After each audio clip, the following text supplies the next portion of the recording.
everyone, I'm Lindsay Hoffman and welcome to the Dose of Bliss show. Today I have my really good friend. She is a blogger of the lifestyle and beauty blog, The Lovely Little Blonde.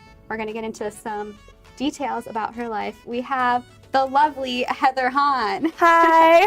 Thank you for coming. Your name Thanks rhymes with for the name of your having blog. me. I'm so excited. So Heather's got an amazing lifestyle blog, but what we're here actually to talk about is her life behind the blog. Yeah. And a story that many of you guys may not know if you follow along on her journey and on her blog is Heather was actually born with cerebral palsy. Yeah. And so I kind of wanted to share that story with people because so much in life we don't know what other people are dealing with.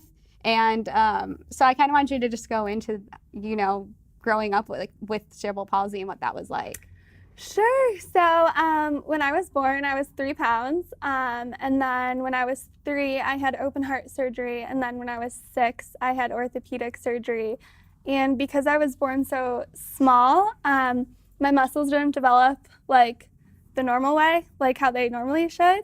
And so that landed me with having cerebral palsy because I was born so small, and then I had orthopedic surgery to stretch my muscles. So your muscles were too tight? Yeah. And they had to stretch it out?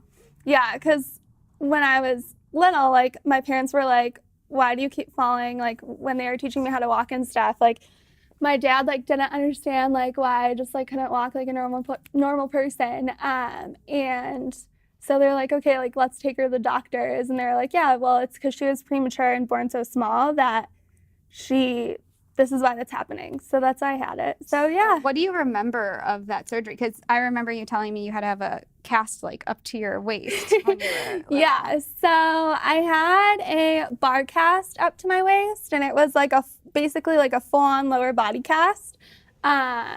And, like, my mom had to help me go to the bathroom. She actually had to sew my underwear. Like, I sew it? Yeah, like, I couldn't wear regular underwear. She had to sew it. And I just, like, my parents, like, had to carry me around wherever I had to go with them because, I mean, obviously, it was, like, almost a full-body cast. So did you have to learn how to, obviously, after that, how to actually walk? And how old were you again at this point? I want to say, like, 3. So you were 3. So you had to kind of really learn. No, 6, sorry. So before you had the surgery, were you able to walk? Yes, like, I could, but then I kept falling. So like, I could take a few steps and then I would fall, take a few steps and then I would fall. So, yeah, I mean, I learned eventually because after my orthopedic surgery, I had therapy and then had to go into, like, recovery and all that kind of stuff. When did you realize at the time what was going on, or were you too young to really know what was happening? Like, when was the point that you realized that something was different? Probably, like, I mean, still to this day, like, I don't know how I walk. Like, I don't know because I can't see it for myself, obviously. But in first grade, like, my parents had, like, a therapist come in because literally I was still in first grade, so I was still so young. So I had to have therapy in, like, first grade. And, like, I'd be like, Mom, like, why can't I be treated like all the other kids? Like, why do I have to be cut out of class to, like, go to therapy? And she's like, oh, well, because of your surgery and this and this and this. And she basically, like, explained everything to me. But I think if I was normal, I wouldn't be the person I am today. Yeah, exactly. So. And I wanted to touch on, too, about how you walk, because I never noticed anything. And I think what's interesting and what I want to get into before we get to the person that you are today is how you got there, because I remember the first time we met a few weeks later, you had mentioned something about, oh, I don't know if you notice I walk weird. And it had never crossed my mind at all. Like, you walk with people and you're next to them. Yeah, like, you don't notice. I genuinely thought, like, oh, she has a great pep in her step. Like, she's so confident. She walks like a supermodel, because supermodels have that bounce. And so I didn't even think that. And it just goes to show, obviously if you point it out, yes, you can notice. But in my mind, I was thinking the complete opposite to what you were thinking, that you were a little bit nervous about it. So yeah, I feel like still, like, even to this day, I'm 28, and it's like meeting guys and going on dates and things like that. It's just like when I met Jack, I would, like, that's, like, the first thing I told him. He's like, what? Like, I didn't even notice. Like, why are you telling me this? But I just want people to know, just because I feel like it's better than me being questioned like later on. Like, hey, I just want you to know, you know? Because I feel like I don't mind being questioned and asked about it, but like, I feel like it's better if I tell someone, because it still makes me feel better a little bit. Yeah, because you don't know. I mean, again, I wasn't thinking any, but just I can't even imagine the thought, or I can't imagine the thought of, wondering, did someone notice? Do they want to ask and they're afraid? So what are the hard days like? Because we see you on the show, and obviously you're so bubbly and happy, and you're independent and so successful in LA. But what are the days like that we don't see? I mean, I don't know. Like, I've had circumstances, like I said, when people will just randomly out of the blue just ask me, like, hey, why are you walking like this? Or why are you like this? Like, sometimes that catches me off guard, because in my mind, I'm like, who cares? Like, why are you asking me? You're just walking. You know what I mean? Like, who cares? But, like, some people nowadays are so blunt and upfront that, like, they'll just out of the blue ask me. So, like, those are the hard days. I mean, I don't really have a lot of hard days, except for things like that, when people just ask me, like, randomly. And I'm just like, what? Like, who cares? You know what I mean? And I remember you telling me one time there's a story. Would you be willing to share the story of when you went to the Sure. bars? I just want people to know, because everybody has something. We've talked about this before. Everyone has something that they're dealing with that other people don't know about. Yeah, I mean, and like, still, like, the hard days for me is, like, like, working out. Like, I can only do certain things. I try to do everything, but, like, there's certain things that I can't do. And those are the days that I'm like, like, I wish I could just, like, do everything and be as flexible as everyone. But, like, I can't. I still push myself. Yeah, and can you share the story? That's what I was saying earlier about that time at the bar. Yeah. So I was out with my friends, and we went to this place in Hollywood, and a guy had, like, come up to me and, like, basically pulled me away from my friends. It was a bodyguard, a security guard, right? Yeah. And, like, my friends were blowing up my phone, and they're like, where did you go? Like, are you okay? Like, what happened to you? And I didn't answer because I had my phone in my pocket, and, like, the security guard was, like, talking to me, and he was like, hey, like, I think you've had enough. And I'm just like, what? Like, I haven't had anything. Like, what are you talking about? He's like, oh, well, why are you walking like this? And I was like, I literally had to explain an entire story to him. And then, like, he felt so embarrassed and was like, oh my God, I'm so sorry. Like, whenever you want to come here, like, feel free. Like, everything's on me. And I actually think they closed down. I don't think they exist anymore. Inappropriate to other people. Yeah. How did you feel in that moment? Honestly, I was just kind of, like, baffled. Like, I was just like, oh, this guy is, like, an idiot. Like, why would he do that? But then when I walked back inside, and one of my friends, Stephanie, she's like, where'd you go? Like, you disappeared for, like, 25 minutes and we couldn't find you. And I'm just like, oh, this and this happened. And, like, thank God for my friends, because my friends always stand up for me. They're like, are you okay? Like, yeah, you're okay. So it's just like, at first I felt baffled, but then I was like, well, whatever, like, that guy's dumb. So where does this confidence come from? Because there's a lot of different people who have different sort of things going on in their life, and they don't have the body positivity that you have, where to you're just laughing and smiling about it, and obviously there's hard days. So what sets you apart? What are you doing differently with your mind? I just think, like, in life, you can't stop. So whether I like it or not, I'm going to be the way I am, how I am. And I can't change that, So it's just like, I either just stop and be miserable and have my whole day ruined and get nothing done, or I just take it on and be like, this is how I am. This is how it's going to be. Like, you have to push yourself. Like, so I can't do anything else. I'm not going to stop my day because I'm upset about something I can't change. Yeah, exactly. You know what I mean? So I just, like, push myself. Are there ever moments where you had felt growing up that you couldn't, or did it bother you less when you were younger? What was your experience? I think now, being older, it's so much easier for me, whereas I was younger, I just didn't understand. Because being younger, like, even, like, younger kids would, like, I was bullied. I'm not gonna lie. Like, I was bullied in elementary school and middle school. But being older is a lot easier for me to handle, because it just shows people's character. You know what I mean? Like, if someone out of the blue comes up to me and is like, Like one time I had this really rude person be like, oh, why do you walk like that? Like, it's weird. And I was like, ew, what is wrong with you?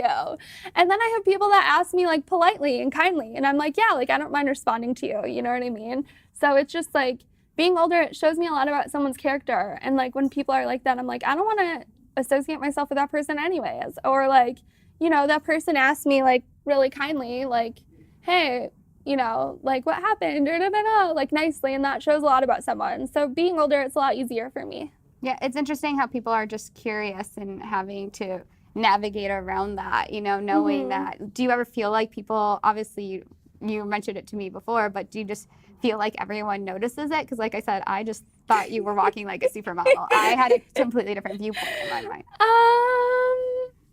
I mean, I honestly don't think people notice. Like, you know, I've dated people that haven't noticed. I've dated people that haven't asked me until like later on. Most people don't care, but then I'll cross people that I feel like do care. Or like, I remember when I first moved to LA, I wanted to do like acting, and I did this one thing, and like they literally like had to ask me like spot on, and like so in those circumstances, like I feel like I have to tell people if it's something that people really need to know. But otherwise, I don't know. I feel like I don't have to tell people. Yeah, I'm glad you're talking about it with me here, though, because I think it's good to spread awareness. What are things you want people to know about cerebral palsy that they might have not realized? Because you hear the term, and not a lot of people completely know what it means.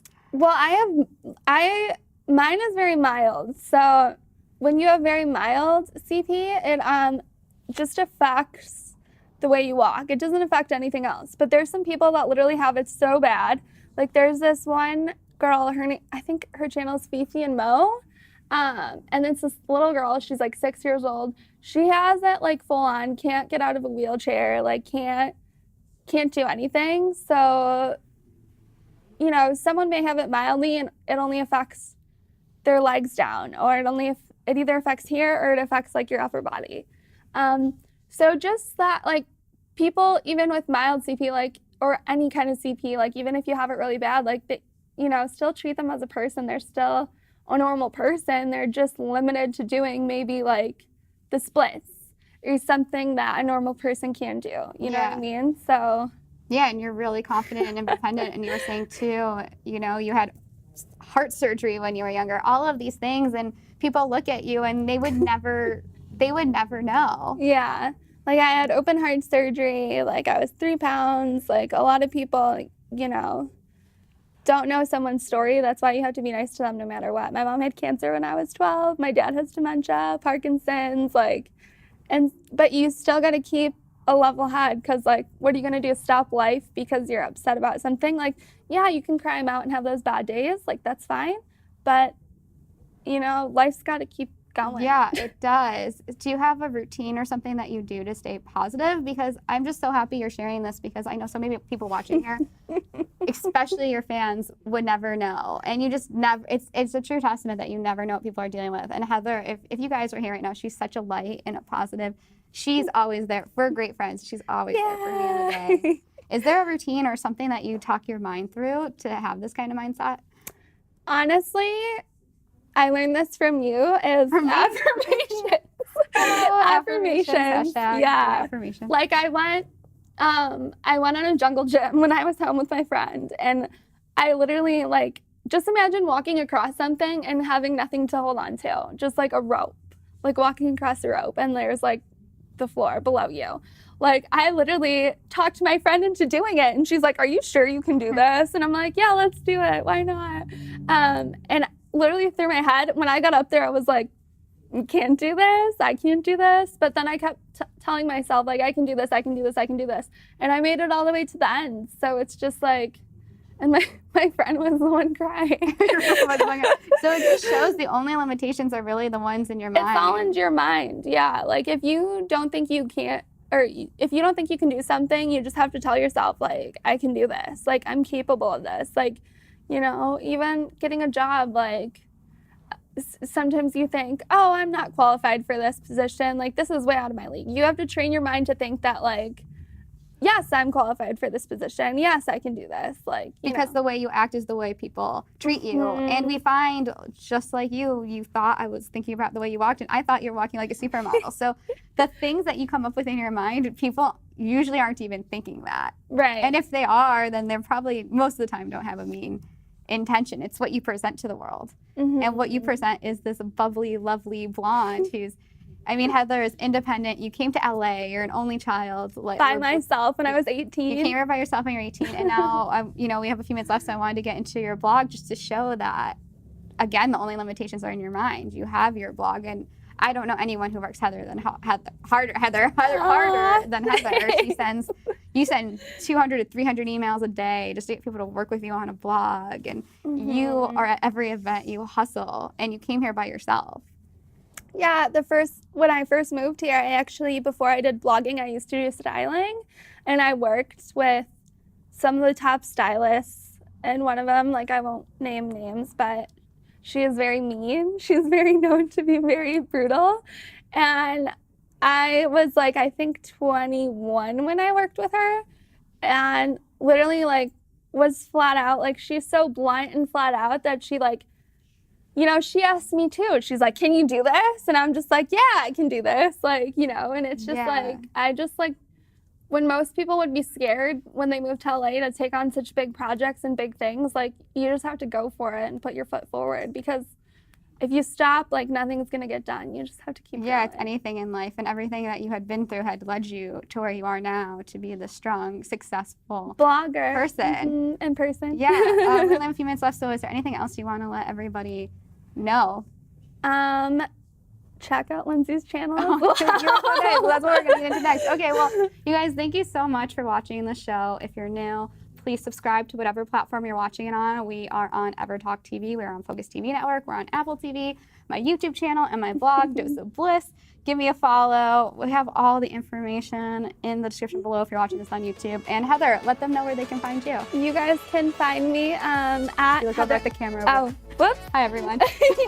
At Heather Hahn on Twitter and Instagram and Facebook. Yeah, thank you guys so much for watching, and thank you, Heather, for being here, and we'll see you guys next time. Bye.